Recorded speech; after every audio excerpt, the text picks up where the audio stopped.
Hello and welcome to the Southern Songbird Farm Podcast. I'm Carrie Shepperson. I'm Farmer Doug. Hello, Farmer Doug. How we doing? Farmer Doug is not doing so well. First of all, I want to say hello to the YouTube people. We're going to do this on YouTube. We're not going to have an outside YouTube video this week because Farmer Doug has strained his back. So he is joining us today in his blue flame UK pajama pants because I am forcing him to rest. He overdid it a little bit today. He moved crowd panels and cattle and with a bad back, and so I'm forcing him to rest. So, anyway, Duty calls. Duty's gonna put you on your butt. So anyway, we're doing this on YouTube so that you all who maybe prefer the YouTube channel to a podcast platform can still get the same information. So it's kind of a new thing for us today. So hello to the YouTubes. Hello. Okay, so today we're going to start. We had a special request from our good friend Robbie. Robbie listened to our Chickens 101 podcast, and he said, I noticed that you said that chickens are the gateway drug to other livestock, which we stand behind that. Oh, yes. So he is interested in some information about cattle and how we got into cows and stuff like that. So thank you, Robbie, for the awesome suggestion, and that's what we're going to do today. So today we're going to start out with kind of like your minimum requirements for cows and choosing a breed. And let me just preface this by saying, Doug grew up helping with people's cattle, but they didn't have their own cattle. I was freaking terrified of cows, frankly. We would go to, I remember turkey hunting when I was a teenager and being like, you'd be in the dark and they'd be like staring at you, and I thought, oh my God, they're going to kill me. They're going to charge me and kill me. I was terrified of cows. Now, I'd ride a horse all day long, but I was terrified of cows. Doug's exactly the opposite. Cows don't scare him.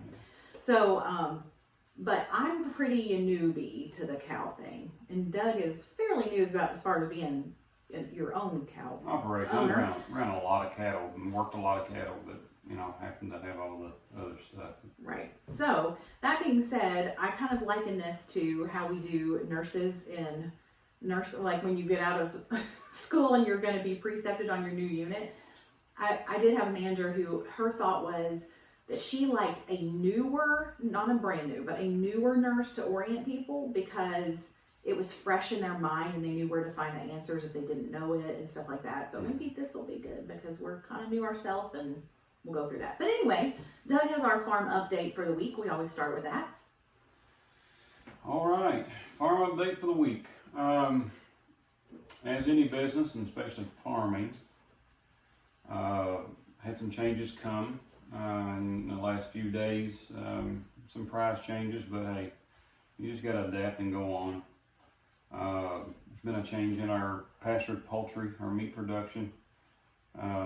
We went from guaranteed sales to, we're going to have to change things up a little bit. But I'm going to call Monday and see if we can do some changes and do some other things to keep on going. But that's the biggest thing right now is just still trying to get prepared. We do have our first group in the brooder. They're doing well. Unfortunately, we had some loss, and it's anytime that you do pasture poultry like that and meat, it's a risk. What's the expected loss per batch? Well, they say if you can go 10%, then you're doing good. So we're out of the batch of about 600. 8.5% right now, right? And we still got 5.5 weeks to go. So we did have a large number in the first 3 days. But it's like I said, it's very risky because anytime that you transport chicks, and at cold temperatures, and he did call the hatchery, and the hatchery said they had some issues with the postal service, and I'm sure that it's part of this whole pandemic thing. So it was a rough start for them, but they're all doing good now. Yeah, everybody's doing good. We got about another 5 days or whatever. So they'll be going out on the 8th to pasture, and whenever they go out, then about 5 weeks. 5 weeks from that, well, a little under 5 weeks from that, then they'll be ready to go. So we're just moving right along. It's going to take some adjustments, but with any job, you just got to adapt and go on. That's right. Or cave in. So Well, we can't do that. We're too stubborn for that. Yeah, we're failing to cave. So no caving for us. Okay, so these are I thought for our myths and legends and facts of the week, we would obviously focus on cows because I've been doing chicken facts for Chicken 101, so we'll do some cow facts. So, first of all, we're loosely using the word cows because that's the term people are familiar with, but there's actually a definition for a cow. I was going to say, you may want to define. So, right. So, like, cattle are bovines, and they're ruminants, and there are bulls, would be an intact male who's capable of having little babies, and a steer is a bull that has been castrated. So, kind of like if you neuter your dog, same deal. A cow is a cattle who has had at least one baby, and a heifer is a cattle that has not had any babies. So she's like a maiden, a virgin maiden. So when she is pregnant and has her baby, then she is considered a cow. So that's sort of the terminology. Am I missing anything? No, the only thing was a heifer is if she is a female. Right, you have to be female. But even if the heifer gets pregnant and loses a calf during pregnancy or during delivery or something, and she births that, then she is still a cow. Right, she's given birth. So, okay. The other thing is people think that cows who have horns are the bulls. False. So whether or not a cow is horned is completely dependent on the breed. So some breeds just naturally don't have horns, or some strains of a certain breed naturally don't have horns, and we'll get into that when we talk about Dexter's. But if they're naturally hornless, they're called polled cattle. P-O-L-L-E-D, polled. So that can be for males and females. Both males and females of certain breeds can have horns, and some of them, not anybody has horns. So that's a myth. A lot of people think that cows have 4 stomachs, which is kind of the truth. It's really one stomach with 4 different compartments would be a better way to describe that. So the 4 parts of a cow's stomach are the reticulum, the rumen, which is how they get the term ruminants, and other ruminants include goats and sheep are ruminants as far as farm animals go. And aren't deer ruminants? You know what? I'm not sure. I think so. I think but in farm animals, you've got your cows, goats, and sheep are ruminants. So you have the reticulum, the rumen, the omasum, and the obomasum.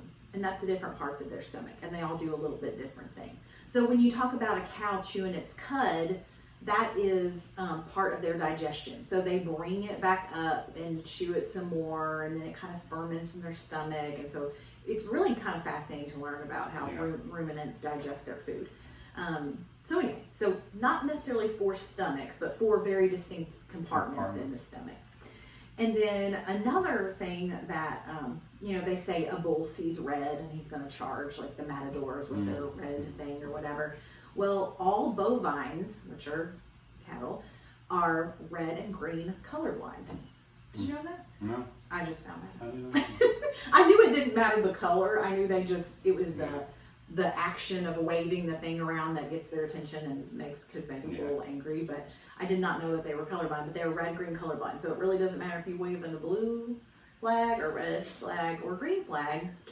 If you have stabbed it with swords like they do with the bullfighting, which I won't get into that, but it's just going to be a pretty ticked off cow, and it's going to come at you. It don't matter what color.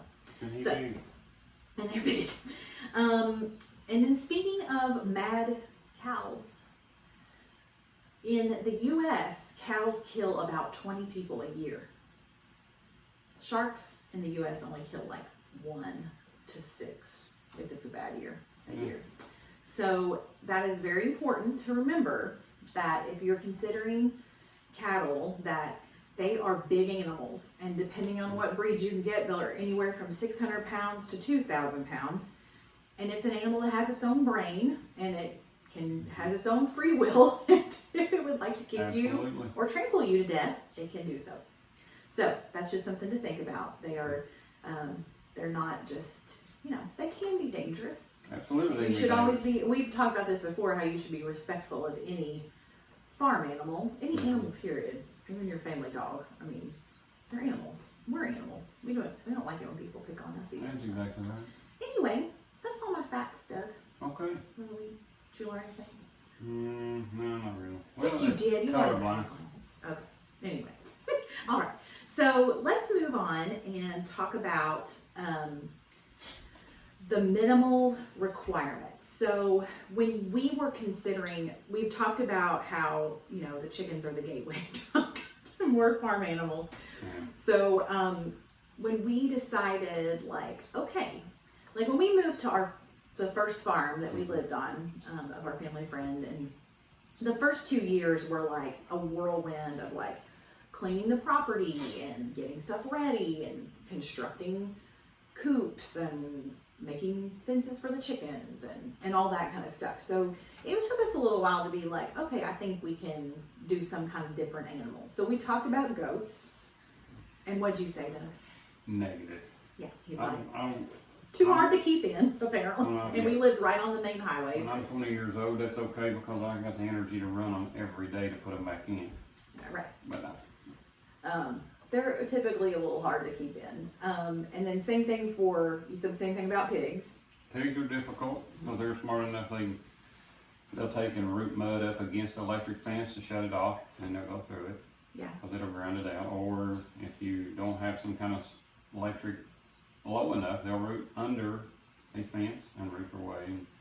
I mean, they're very, very smart animals. I mean, they to the point to where, you know, they ground it out and they'll lay over against it and scratch themselves, and they're like, oh, it won't shock. So then they'll right on through. So it was a no for pigs, a no for goats. Sheep are kind of they're not, I don't think, as escapey as goats, but can be, I think. But we just didn't have any interest in sheep at the time.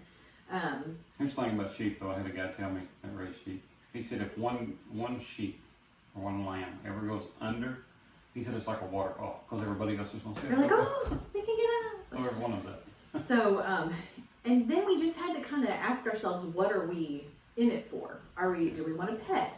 At the time, we were thinking about something that maybe our daughter could show for 4-H. So we thought about that. And then where I had started getting into soap making, I was kind of interested in having maybe something I could milk to make soap, which kind of got us down to either cow, or even milk sheep. But again, we were not really interested in sheep. But it got us down to goats or cows.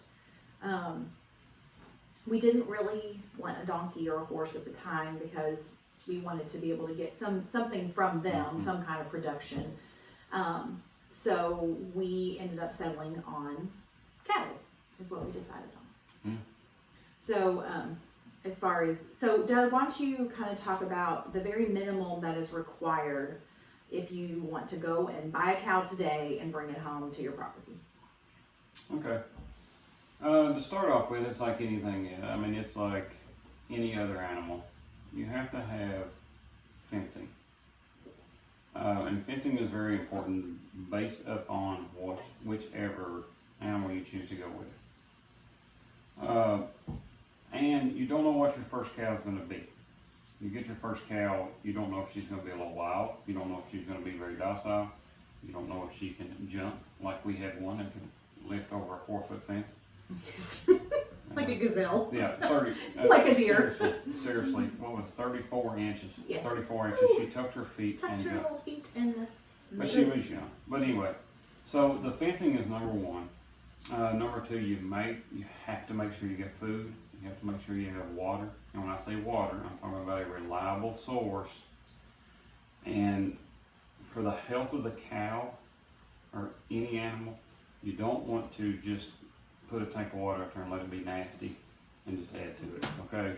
You have to use a trough. You just clean it diligently because there's bacterias and stuff that form in water systems that can form in a trough and that kind of thing, and then, you know, you don't want to make your livestock sick. So, and then besides the food and water, you know, depending on which animal you get, you gotta have a shelter. We're gonna go with cows.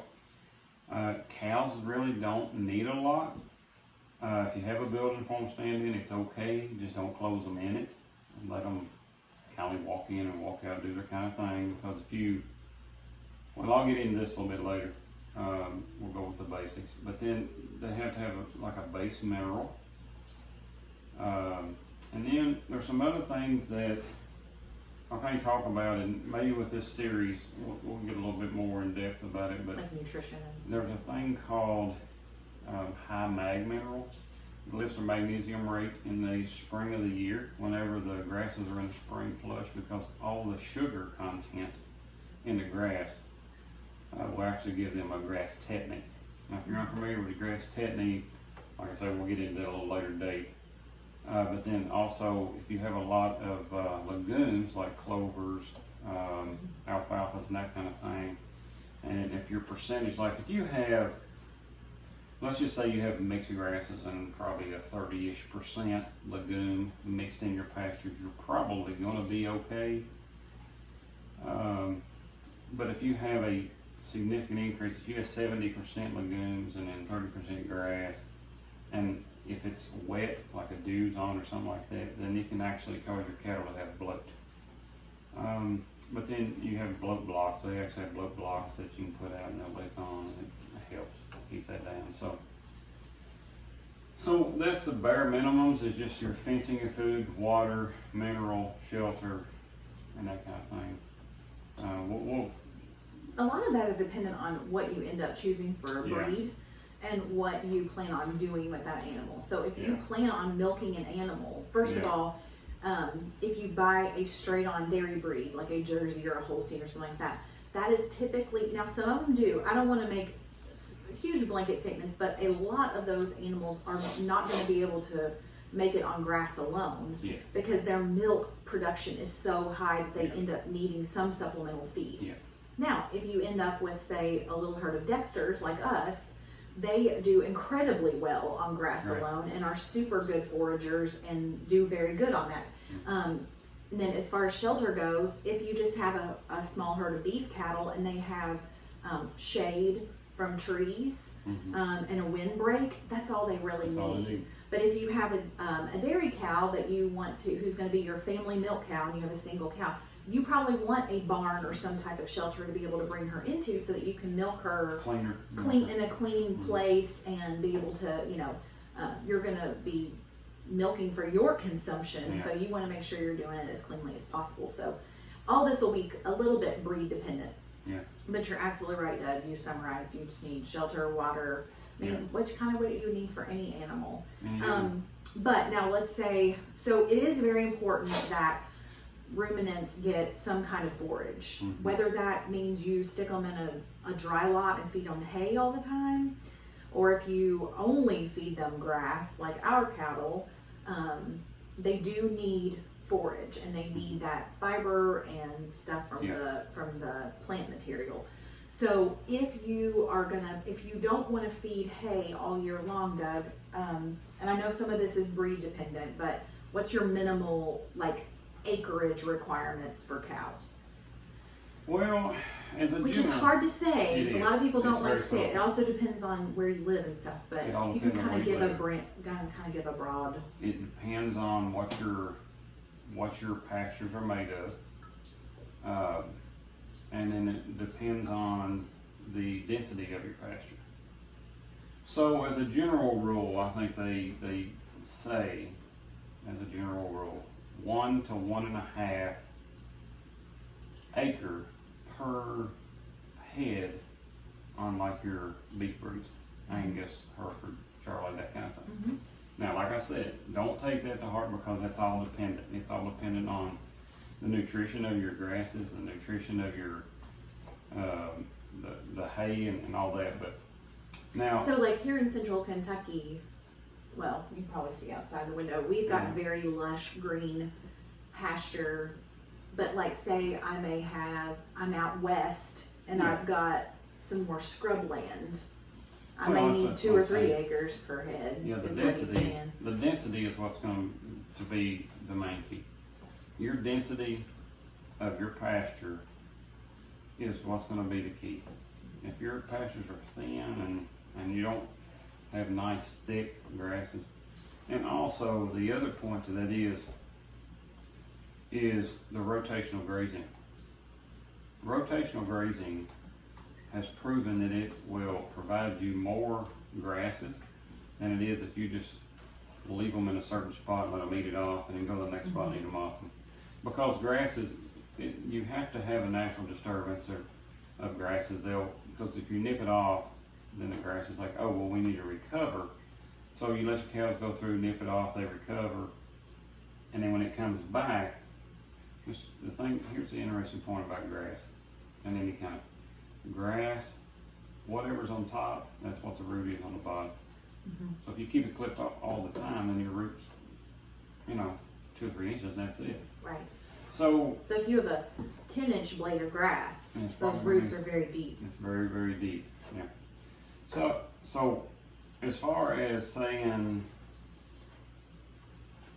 how much per pasture, that's a general rule around Kentucky area. Let me say Kentucky area. Yeah. Is about 1.5 to, I would go 1.5 to 2 acres per head of big beef. Now, for like our Dexters, they say by everything we've read, is you put 2 Dexters on 1 acre. Personally, I have found that to be a little deceiving because, and I rotate out, and some of our Dexters are on the larger side of the Dexter. Right, they are. So we don't have the chondro, and so ours are the larger Dexters. But I don't think you could run 2 successfully for 9 months a year. Right. But and there's probably some places in the country who could. Maybe, yeah. And maybe there's some places in the country who could only do 1 Dexter per 2 acres. So it's like it's hard to kind of. It is very difficult. Make a. But I guess the reason that I wanted to bring that up is because you definitely don't want to just come like if you have a 1/2 acre lot, cattle may not be the animal for you. Yeah, it may not be because you're going to really struggle. You're going to have to buy a whole lot of hay, and your grass is not going to have time to really recover. Because as a general rule, when cattle go through and eat off your pastures, 21 days minimum for that grass to recover to get back. Yeah, so that's it. It's the unfortunate thing about it is smaller landowners before you embrace. Now there are systems out there and these are really big production, is they have feedlot cattle, and they do feedlot, and they just give them, they mix up hay and grains and that kind of thing, and so. Right, so you can really concentrate on like a CAFO, like it's a. Yeah, but like us, what we do is we run our system on, our cows are all grass fed, and I can literally, we've been running, we got 11-ish, 10, we got rid of one yesterday. So I'm running 10 on, I don't know, probably 35 grazable acres. So we're very fortunate because I can rotate them around, and as a matter of fact, I'm going to run, what we're going to run right now, to give example, I got 10 herd, 10 head, and then I've got my poultry egg layers and my duck layers. And Tom Bombadil. And the donkey. Check out that podcast. Yeah, we didn't listen to that one. So I'm going to run, I've got it busted up in 4 quadrants, and I'm going to run my herd plus all the layers on 7-acre lot. Yeah. And you're still going to be able to get 30 days recovery. Yeah, and I'm going to get up to 30 days recovery on it. And that just shows you the consumption of the Dexter versus a Angus. And although we should say that is contingent upon if it is a normal year and we have normal rain and that kind of thing. I mean, if the rain shuts off like a faucet in June and we don't get another drop till August, that's really gonna be different. But that's our plan. That's our plan. So but so the far good it's thing, working. but the good thing is with what I'm doing is we have been very fortunate to have lots of rain. So our grasses are good. So if I can maintain, everything's doing well. If I can maintain this through the first hay cutting, and once the first hay cutting's out of the way, then all my pastures are going to come back, and then it gives me another 30 acres to graze on. Yes, so that is good that you say that, because The reason that we're choosing to use that 1 7-acre spot of this farm is because exactly what Doug said. We're planning on cutting hay off the rest. Yeah. And that gives us enough to where the gentleman that cuts it for us takes half and leaves us half. Or actually, It's 60-40. it's 60-40, so, but a little under half is what we end up keeping. And we have, knock on wood, like I said, this last winter was so mild, we actually ended up with a lot more hay than we thought. We probably fed, what did we decide we fed, 11 bales I or don't know, something? 11 or 12. Like nothing, hardly. But it gives us a little bit to sell if we have extra, and then we have plenty for our own cows to get through. And it's all produced here on our farm, so we know what they're getting because we know the pastures and everything. So that's worked out really well. Could we put another 20 cows on this farm? Absolutely. Yeah. But it may mean that we end up having to buy hay in the winter instead of produce our own, or change things up. So I guess that's kind of the end of the story with requirements of land, is that you have to know your breed, you have to know what you plan to do with it. If you're not interested in rotational grazing and you just want to kind of switch them between a couple of paddocks and just give them supplemental feed a little bit, then you can put a few extra on there. But if you're doing completely grass fed, you may want to be a little bit under what your land will supply, so that it gives you a little bit of flexibility. And if you are interested in just a family milk cow, you may not need as much land either, because you're going to plan on probably doing about 50% grains on top of the 50% grass. So you need to know your property, how much space you have, how much fencing you can afford. I mean, we would love to fence our entire 40 acres, but we don't have the whole 40 acres fenced. We use a lot of temporary fencing. So you want to make sure you know how much land you have and your breed and what you plan on doing with that breed, because that's going to make a big difference. And also, you was talking about the hay a while ago. Here's another thing. There's such a fine line between good pasture and making it bad pasture real quick. Yeah. Because you can graze it, and if you graze it too tight, then you're going to kind of stunt its growth, I would say. If you don't graze it right, then you're going to have a lot of stuff that's not going to, that is what normally would be eat, tromp down, or whatever, is going to seed out. For example, if you have weeds and it seeds out, then it's just going to develop more weeds. But the other thing is when she talked about the hay issue, we know what we're getting. I know exactly what kind of hay I'm getting off my farm. If I have to buy hay, I don't know what I'm getting. And depending on where you feed it at, if you feed it in a barn, you're gonna keep it in one area, and that's okay. But like us, if I roll the bales out or I place them in different places around the farm so that they can break down, just remember there's certain seeds that will go through a cow's system, and when they put it out, it can seed. And they're not going to eat every scrap off the ground either, so No. it's the seeds just sitting there on the ground too. Yeah, so whatever you put on your pasture, whatever's in that hay has seed in it, and it's eventually going to germinate and come up. So yeah. If you have somebody that's got an old hillside and they just clipped off and it's 50% briars and thistle and some of these other invasive weeds or broom sage, you know, you go out and feed it. Now I understand you have to do what you have to do sometimes. Or Johnson grass. Yeah. Or Johnson grass. Yeah, I've been fighting. When we bought the farm, I've been fighting Johnson grass, but we're finally getting it manageable. But those are the kind of things you need to do. Somebody says, "Well, I got to roll bales of hay for $10." Well, I'm sure you do. You definitely get what you pay for. Yeah. Go ahead and spend a few extra dollars to make sure you get decent hay, because a decent hay versus bad hay can really destroy your pastures or make it better. And not just your pastures, but you know, there's that famous saying like you are what you eat. When talking about people, but cows are no different. Yeah. If they'll eat poor quality hay if that's all they have to eat, because they're forced to. But especially if you're going to milk, you've got to make sure they're getting good quality hay. And nutrition. And not really. I mean, really the same for beef. I mean, they can grow on poor hay, but you're going to have a better product if you feed better hay, better pasture. Especially in wintertime. If you have to feed hay in the winter, just remember. Now, we're totally whatever the nutritional value is, your pasture on grasses and lagoons and that kind of thing through the spring, summer, and fall. It's going to vary because you're going to get spring flush, but then it's going to go down some in the fall. But just remember that the nutritional value of the hay is going to be what maintains that body condition of that cow. So,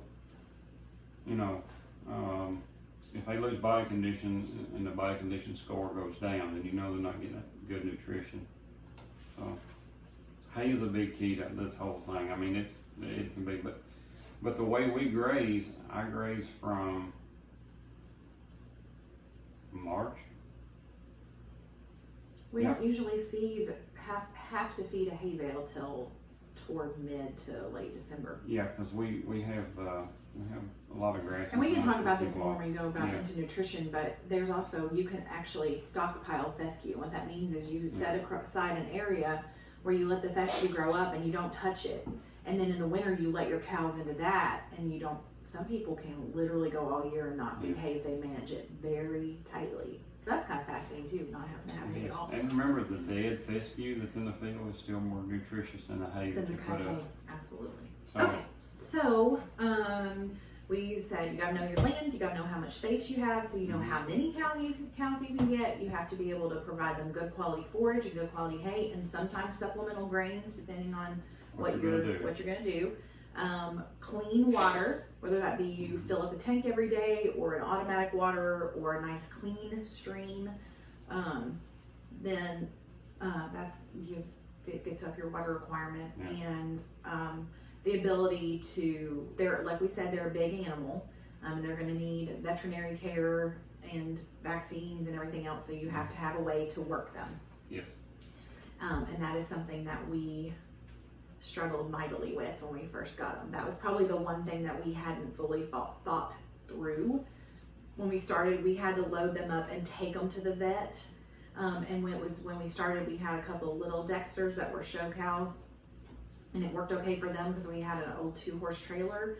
But once we got more than those two, and once they grew up, that we really were hamstringing ourselves without a way to work on safely here. They were halter trained and very tame, but I still wouldn't have probably done like their vaccinations and stuff without them being a little more secure than just tied to the grooming stanchion. So that's something we'll get into a little bit more as well. But that just gives you a broad overview of, if you're considering cattle, you need to be considering those things and having that in mind.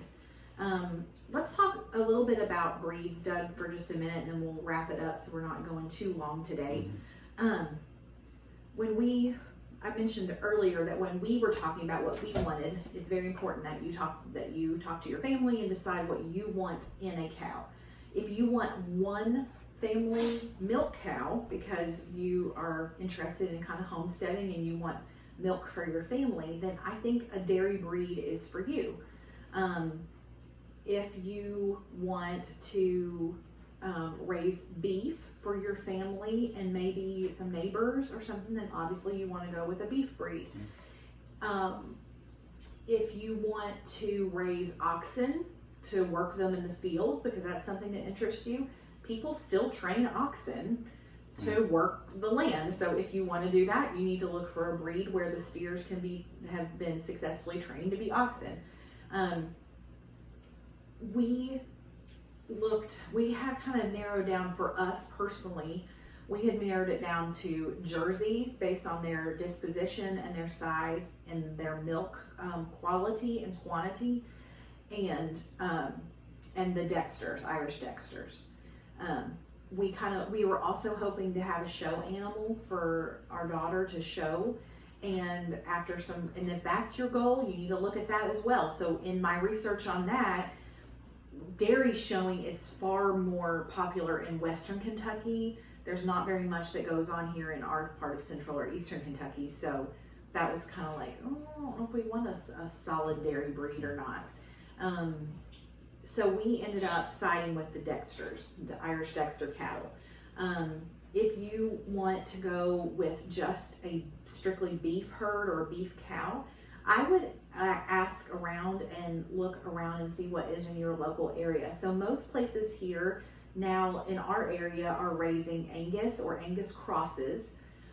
Typically, they're usually crossed with Herefords to get the black ballies or Charolais. There are a few herds of Simmental around here. They're not as popular, and it's very rare anymore that I see a whole herd of Charolais cattle. Angus and Herefords and the crosses, Angus crosses are probably the most predominant in this area. Now, if you get out west or you're in Texas or something like that, it may be far easier for you to find a longhorn steer or a Santa Gertrudis or other breeds. So you really need to see what's kind of in your area and what people, because the other thing about if a lot of people are raising a Maine Anjou cattle, and that is what is very popular in the area, it's probably because that cow breed does well in your area. I mean, that's not probably an accident that a lot of people would have a certain cow. So, that's good knowing market. your market as well. So there are some pros and cons to every breed. I think one reason that people got away a little bit from, it used to be everybody had Herefords. And I think one reason people got away from them a little bit is they are a little more susceptible to pink eye. And then I have to hand it to the Angus people. Best marketing on the planet. They made it it was a nationwide push. How many times do you see at the fast food place, like 100% Angus beef? Well, let me tell you, folks, Angus beef is not the best beef out there. There are other rare breeds that, like if you were to do the meat judging or whatever, it would be technically a better piece of meat, but they're easy to raise and they've done amazing marketing. And so that has come to be what people expect out of beef is Angus beef. So that is something to keep in mind. I do think there are some breeds that are beef breeds that are a little more high strung than others. Herefords are they're either big puppies or a little on the cray-cray side. I think they tend to be definitely more docile, though. I'm sure there's some that are a little crazy. Angus are a little more high strung. That's where a lot of crossing comes up. Right, exactly. So when you are crossing those Angus with other breeds, then as long as it's black and at least 50% Angus, it can be marketed as Angus beef. That's important to remember also. So if its mama was an Angus, then it's an Angus, even though it may be with a Charolais bull or whatever. Charolais tend to be a little more, and what I mean by high strung is that I'm not saying that they're all just insane and they're going to charge you at every second. I just mean, like, for example, like horses. Like a thoroughbred is a little more high strung than a big old draft horse that plods around. That's kind of what I mean by just their temperament is a little more hot and then cold. So it's hard to describe. Right. So there are definitely pros to cons to every breed, and I think it's very important that because I don't know where everybody's from who's listening, so you need to look in your area and ask people. The other huge thing I can we always come back to this, but it's true. Your extension office, your local extension office is a fabulous resource, and your ag agent over there can tell you, like, yeah, so-and-so, he's been raising, I don't know, Santa Gertrudis here, and they've actually done really well. He's gotten great meat out of them. It might be something you want to try. Or, you know what, this is just not really the area to be trying to breed longhorns or whatever. I'm just making things up. But that extension agent will be able to tell you what does well in your area and what you need to get a good quality product from what you're doing. And we'll have good resources for that. So we cannot say enough. Go to your extension agent. So let's come back to dairy breeds. So if you just don't even know, dairy breeds, beef breeds tend to be a little bit easier calvers and give birth a little easier than dairy breeds. Dairy breeds are very susceptible to milk fever, which is just kind of like a postpartum infection that you can get, and also deficiencies in certain, like calcium and certain things in their body after birth. So they may also need a little more assistance with birth. And know that we realize that there are definite exceptions to every rule. Somebody might say, well, I had a Jersey for years and I never pulled one calf. And that's totally fair. I'm just saying, as a broad general statement, dairy cows maybe don't calve as easily as beef breeds. And then there are beef breeds that are better calvers than others. So if you are concerned about that, or you're worried about being able to get help when the time comes for your cow to have a baby, if you're even interested in breeding it, if you want milk, your cow has to have a baby, just like people. Like, I haven't had a child in 14 years, and so I can't just start breastfeeding tomorrow. And cows are the same way. They have to have a baby and give birth to produce a milk supply. So if you are interested in a family milk cow, you need to be able to think, how am I going to get this cow pregnant? And what am I going to do with the baby when it's born? Am I going to keep it? Am I going to wean it and sell it? Am I going to grow it for meat? Am I going to sell it as a registered animal? Whatever. So be thinking about that as well. So just to bring it on back, there's lots of different ways, or people, there's lots of different breeds that you could choose from. But we ended up going with the Irish Dexters, and this is why. They are a dual purpose, they're considered a dual purpose breed. So they were developed in the mid 1800s in Ireland, which I've been to Ireland, and if anybody else out there has been to Ireland, it's a small country, and they're they don't have a ton of space. They don't have, open plains like we do out in the central part of the United States to just have vast amounts of land for cattle. So they needed a cow that would be very efficient and be able to produce good beef and good milk on a very small amount of land and forage. So they're super, super thrifty. And the milk portion of them was just as important as the beef portion. They needed to be able to do both. The first Dexters came to the United States around 1910, I think, and they brought over 200 Dexters, and so the American breeds, they kind of descend from those, and everybody kind of descends from the same. When you go back, and we do have registered Dexters, and so when I follow their lineage back, you end up going back, and it's about the same few bulls once you get far enough back, because really the mid 1800s was not that long ago. In the grand scheme of things, it's not an ancient breed. They were developed from the Kerry dairy breed, and the Kerry is an Irish dairy cow. So they do, and it was very important for those people to keep the milky quality of them just as much as the beefy quality. So they are also they're really considered technically a tri-purpose breed, because they have been successfully raised as oxen, and they're smaller, so that is makes them very easy to work with. So Doug, what were some of the other things that really swayed you to the Dexter as opposed to some of the other breeds we could have chosen? Well, the number one thing that kind of sealed the deal for me was the comfort level of you. Yeah. Her, being new to the farming thing, it's like I know people and was around some people that had some of the larger breeds, and if you've not seen a bovine, 1,000 to 1,200 pound animal just go crazy in a chute or in a corral pen, it's kind of like, oh mercy.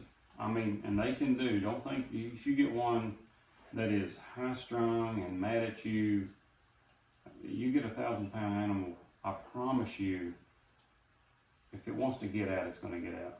Okay, it's going to bend the corral panels. And so we went to someone, we had been tossing it around, went to some farm and helped somebody. I went and helped somebody work some cattle, and she's like, well, I don't know. So when we started discussing it, she said, I think I feel more comfortable with a smaller breed. So the Dexters, they somewhere around 600 to 800 pounds on a shorter frame, and the bulls might get right around 1,000. And genetically, they are just more docile. They're just a breed that, they are very interested in a lot of things, but at the same time, they're very easy to work, and they're very easy, they like to get in your way a lot because they're always wanting to be in your business. they're like big dogs, basically. But they're very efficient. We look back, they're very, very efficient on grass. their palate. Now when I say palate, I mean their taste of what they will do. They're really good grazers.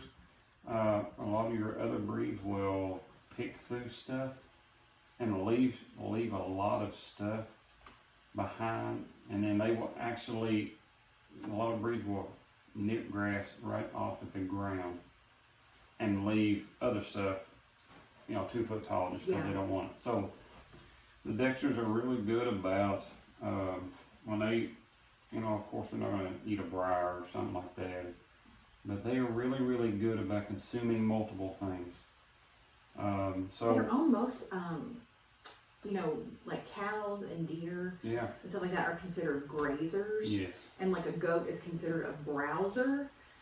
The Dexters are almost browsers. Yeah, like they really will eat a lot of various things. They eat a lot of stuff, and so you get those combined. The number one thing for me is we had looked into, because we was going to do some milking for soap products and just have health, have milk around, which we never got that far because life happens. That's right. And then we did want to get a breed that could produce some meat.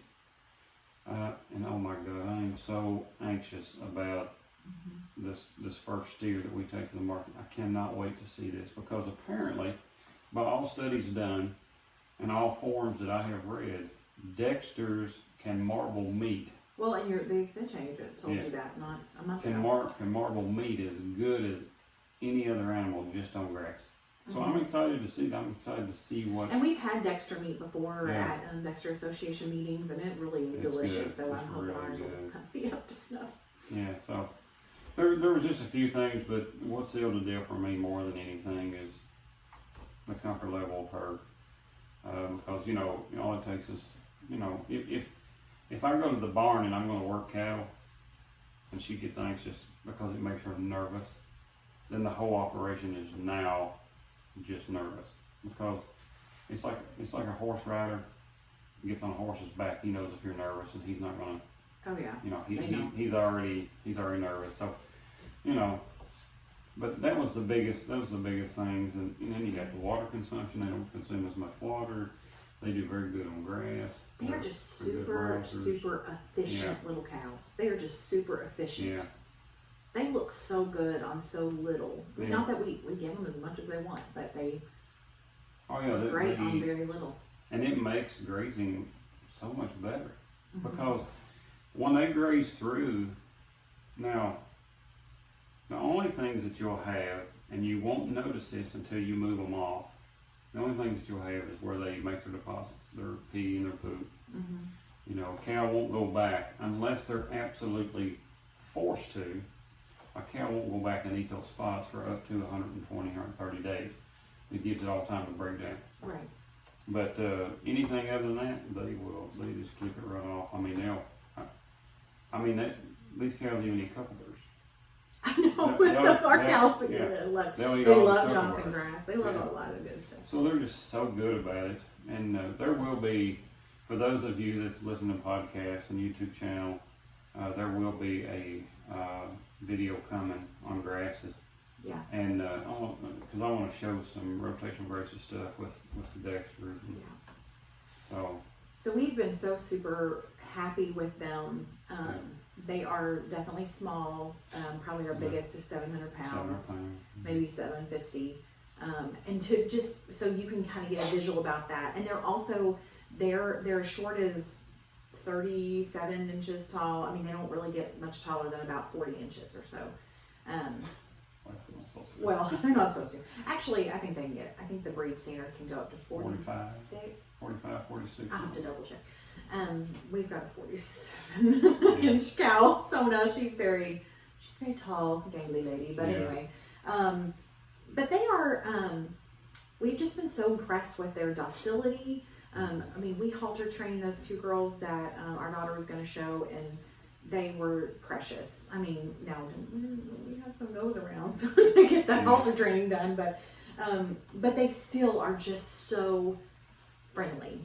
I've been out there last week. They get really extra friendly when they're pregnant, and I have been out there for 20 minutes at a time, like giving massages and feeding treats and scratching on them and loving them and brushing them, and they're very, very docile, which does it sometimes. Sometimes that can backfire, because then when you're trying to do stuff out in the field, they're like all up in, like, what are you doing over here? It's like when I go out to move pastures, I can't get the fences up properly because they're already like, hey, I'm here, let's go. Let's go, it's time to get new grass. One thing I was going to do is they're great mothers. Almost too good. Almost too good is right. They won't let a cat go. We were like, usually if you leave a baby with its mom, the mom will just go ahead and wean it herself between like 7 and 10 months. No, we still had until we physically separated them to wean them, they were still nursing like 13, 14-month-old cows.